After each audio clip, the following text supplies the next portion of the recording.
What is a way that we can check in with ourselves daily and nurture our nervous system?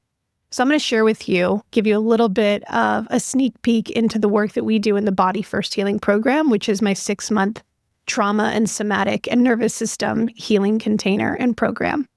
So we do daily tracking, and tracking is our way of kind of checking in with the body and checking in with the system. How does my body feel today? How does my body want to feel today?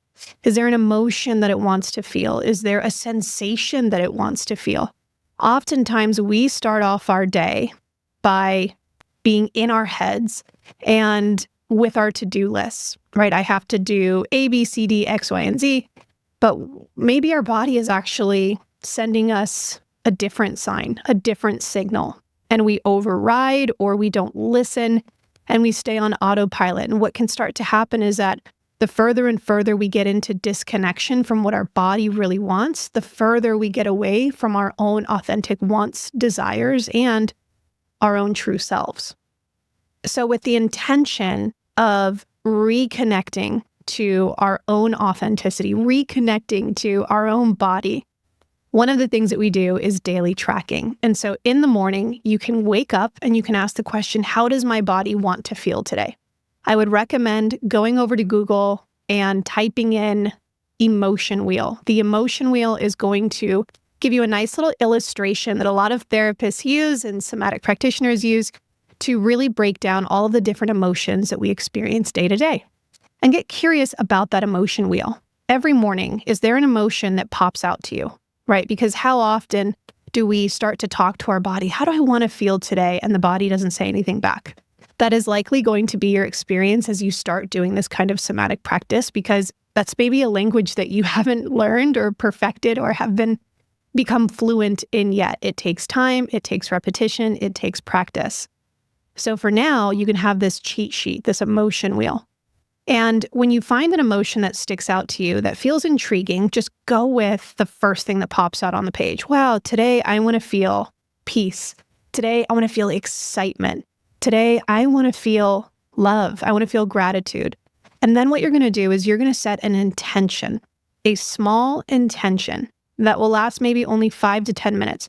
So today I want to feel connected. Today I want to feel playful.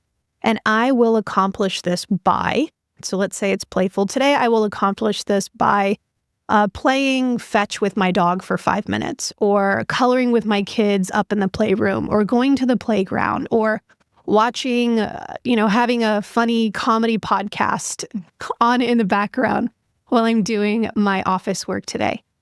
And the great thing about that is that what you're doing is you're starting to not just listen and learn the language of your own body and your own system, but you're also starting to honor it, which is such a beautiful thing. And then I would say maybe a second tool that you can use, and I do mention this in my book, Body First Healing, is starting to have more of an interoceptive awareness. So interoception is the internal language of our body. And primarily, we notice our interoception through sensation. Right? Through what we are sensing internally in our viscera, in our organs, in our muscles, in our joints, in our respiratory system, in our cardiovascular system, right? Our circulation, our body temperature. All of these things are things that we can track to see how the body is feeling. And it's this internal state of how we're feeling that's going to affect how we show up in our external lives.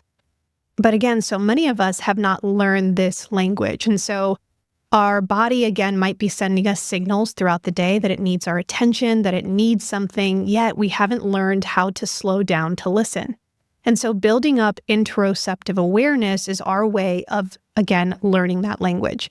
So I invite you to start tracking a couple of things. First of all, what do you notice internally through interoception when your body sends you the signal that it needs to go to the restroom? What do you notice about your belly? What do you notice about your pelvic floor? Right? What do you notice in those areas of the body? How do you know that you are thirsty? What do you notice in your throat, in your tongue, in your jaw, in your face? How do you know that you are hungry? How do you know that you're tired, right? What do you notice in your posture, in your muscles, in your breathing, in your circulation? How do you know that you're excited and you have a lot of energy? These are things that you can start to track. And the great thing is that as you start simple, what starts to become more obvious and what starts to emerge is the other language, the deeper languages that we maybe haven't been able to access, either because of experience where this language was overridden or because we learned to ignore it. And this is the language of our yes and our no. So how do we know when our body is telling us yes to something? How do we know when our body is telling us no? No, I'm not okay with that. No, I actually would not prefer that we do this one thing, right? It's important to learn the language of our yes and our no, but that comes with time. So starting off with just simple somatic awareness, leaning into your body's cues can be a wonderful place to start to rebridge that connection of the somatic language that you carry. All right, let's get into our next question. What's the best way to learn somatics myself since I'm already working with a trauma therapist?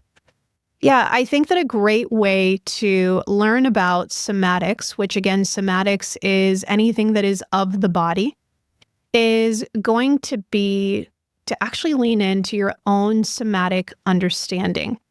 So I know I'm kind of getting redundant here, but somatics is not something that we learn, okay? There's learning somatics, and then there's experiencing somatics. So if you're really wanting to learn more, of course, I can recommend a lot of fantastic books by Dr. Peter Levine, books by Dr. Bessel van der Kolk, books by Dr. Stephen Porges. I would say Dr. Gabor Mate, he has some fantastic books on trauma and how it lives within the body as well. And of course, my book, Body First Healing, is a really great deep dive into the work. But when we talk about learning somatics, it's more so, how can I feel into my body more? How can I create a deeper capacity to experience my body more? Because the language of somatics is feeling, sensation, emotion, impulse, right? It's all this implicit experience that we have within the body.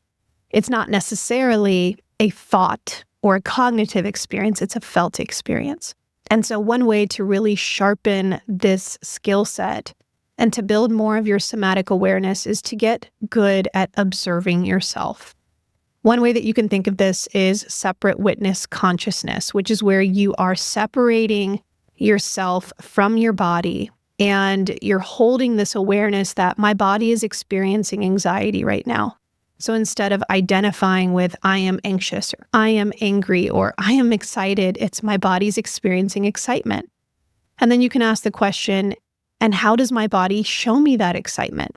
How is my body experiencing that excitement? Well, I'm noticing that there's an increase in my heart rate. I'm noticing that I feel bubbly in my chest. I'm noticing that my eyes are lighting up and that I feel like I have this wider gaze. I'm noticing that it feels like there's energy moving through my limbs, right? This is somatic awareness, and that comes through embodiment and not so much education.